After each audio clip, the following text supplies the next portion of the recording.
Isang feel good morning sa lahat ng ating mga ka-vibes na kasalukuyang nasa opisina na.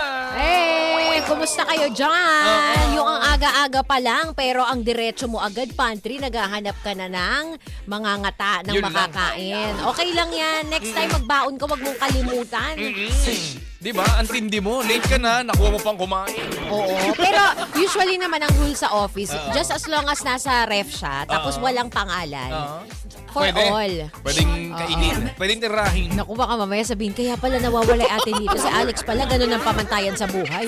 Yun lang. Yun lang. De, pero ganun daw yun, di ba? Unless na lang ilalagay mo Kiko, tapos isang malaking cake sa'yo, sige na, saksak mo sa bunga.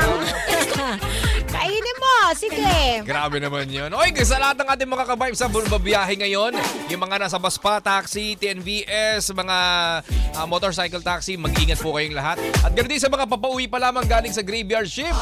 Aba, pahinga na maigi. Oo, kasi di ba sa may bandang Ortigas ba sa EDSA southbound? Oo. Kaninang madaling araw ba, if I'm not Oo, mistaken. kanina. Oo, meron po isang lady rider ang sa kasamaang palad. Alam nyo na, dahil nga may involved na 2 truck. Mag-ingat tayo, huwag na singit na singit. Oo, tama. Kasi itong mga malalaking sasakyan na ito, Hindi tayo kita niyan eh. Oo, marami silang blind spot. Oo. So wag natin i-assume na tayo ay napansin. Kahit bumusina o nag-high beam tayo, tayo mapapansin. No, hindi. Totoo. Ipagpalagay na lang natin lagi na hindi nila tayo talaga nakikita. Totoo. Tsaka kuya, yung pagiging defensive mo, wag lang puro sa asawa mo. Oo. Gamitin mo rin sa pagmamaneho. Yeah. Pag sa pag sisinungaling, ang galing-galing mo na defensive, di ba? Oo. Defensive ka masyado. Yan. Totoo, no? Ay, oh my goodness. Pero pag sa driving, nako, hindi ka defensive. Isipin nyo lagi, mga ka-vibes, na ang pagmamaneho natin, yan ay wala ng replay, wala ng take 2. Yes. Kaya dapat ang sagad-sagarang pag-iingat Alam ay mo, lagi. sana replay. Ha?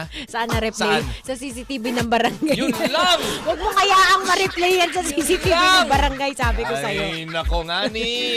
At ganoon din, yung mga ka-vibes natin dito sa buong Metro Manila, lalong-lalo na yung mga malapit sa Navotas. Ingat po kayo dahil aktibo pa rin po yung nasusunog na Navotas landfill. Tama, di ba? Kaya yung epekto ng usok niyan, talaga nakakasama po sa hangin, sa kalidad ng hangin na nanalanghap natin sa ating paligid, ka-vibes. Oo, mag-iingat ka palagi, Oo. Naku, ayaw na ayaw namin ng nakakalanghap ka ng hindi maganda. Oo, lalanghap mo, chismis. Oh my God! Lalo na malalanghap mo, puro kasamaan. Oo, kanegahan, di ba? Oo, mahirap yan eh.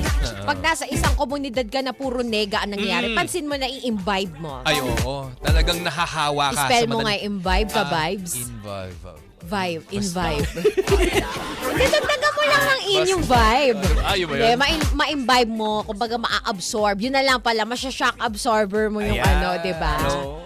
Ibang klase ka doon pag na-shock absorber mo. Tapos halo-halo, lahat na ng problema ng di ba? Tsaka alam mo, ka-vibes, di ba, kapag tayo nakakarinig ng ganitong mga klase ng usapan, mga kwentuhan na sobrang negative, tapos hindi na kinakaya ng immune system natin, tayo nagkakasakit talaga. Di ba, humihina talaga yan. Alam mo, pansin mo ba, habang tumatanda tayo, dati gusto natin yung mga chismis, ngayon tayo na mismo yung kusang lalayo sa mga taong bungangera, sa mga tao na walang iba sinabi kong, "Hoy, tara dito, alam mo ba?" Yeah. Parang ikaw na mismo yung madadala sa ganun. Oo. Aminin mo, di ba dati tuwan-tuwa tayo na, ay, gusto ko to, dito ako sa lamesa nito. Pero ngayon, unti-unti na tayo mismo habang nagmamature, Yeah. yung kusang lalayo na.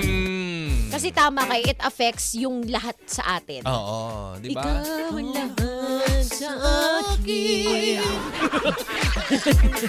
Ano ba yan?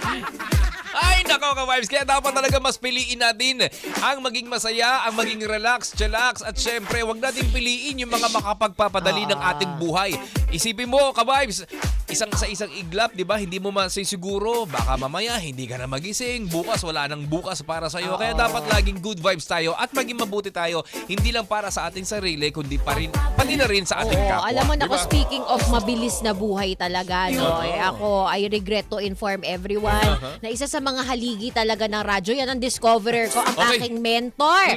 Ang nagbigay sa akin ng trabaho maski wala pa ho akong anything na napatunayan. Si DJ Bragi Braga. Braganza. Ayan, Ang oo. una kong naging tahanan ang home, di ba? Oo. Alam nyo naman yan. Pero yun nga, nakakalungkot na balita. Siya po ay pumanaw sa sakit na kanyang pinagdaanan. Aha. Gayon pa man, marami siyang mga natulungan talaga sa industriyang to at naghatid syempre ng inspirasyon at hope sa kanyang mga tagapakinig. Kaya Ayan. Sir Braggy, thank you and I love you. Ayan, Sa lahat po ng mga naiwan na ulila ni Yes. DJ Braggy Braganza, Oo. kami po ay nakikiramay dito sa 92.3 FM radio. At syempre, si DJ Braggy po ay nagsilbi bilang boses ng home at syempre ng PTV4, Oo. ang telebisyon ng bayan. Ayan. Pag narinig mo yung magsaya, iba hagod eh. Oo. Iba talaga Iba hagod. DJ Braggy. Oo. Kaya Sana- maraming salamat. Salamat po, DJ Braggy Braganza. Mwah. Yun, at sa aming pababalik, tuloy-tuloy pa rin ang kwentuhan at tugtugan kasama pa rin ang malupit na duo, DJ Alex. At syempre, ang pinakamakulit mo, Tito sa radyo, Kiko Kaliko. Yan! Dito lang sa 92.3 FM Radio. Ka-vibes, Ang ang lupet!